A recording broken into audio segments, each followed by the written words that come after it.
আজকে আমি ঝাল ঝাল করে ছাগলের মাথা রান্না করব, কিন্তু আমার মোটু ভাই তো খেতে পারে না। কে বলেছে খেতে পারি না? আজকে সেটা প্রমাণ হয়ে যাবে। প্রথমে ছাগলের মাথাগুলোকে পরিষ্কার পানিতে ভালো করে ধুয়ে নিয়েছি। এবার একটা ঝুড়ির মধ্যে তুলে সোজা চলে যাব রান্না করতে।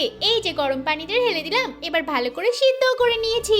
এবার কড়াই একটু তেল দিয়ে সমস্ত মশলাগুলো দিয়ে ভুনা করে নিলাম। এবার আরো কিছুটা শুকনো লঙ্কা দিয়ে দিলাম। এবার ভালো করে নেড়ে ছেড়ে আমি পানি দিয়ে দিয়েছি। এবার এই মশলা পানির ভিতরে সমস্ত ছাগলের মাথাগুলো দিয়ে দিলাম। এবার ঢাকুনিটা চাপা দিয়ে রেখে দিই। যতক্ষণ না সিদ্ধ হবে ততক্ষণ আমি এখানে মরিচ ভর্তা করব।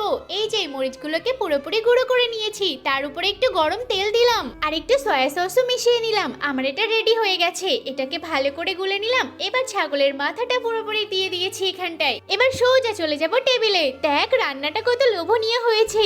এবার আমি যে লঙ্কার আচারটা বানিয়েছিলাম সমস্ত এর উপরে ঢেলে দিলাম। এবার শুধু খাওয়ার পালা। প্রথমে আমি খেয়ে দেখি। ওরে বাবা, এটা কি মাংস নাকি ঝাল?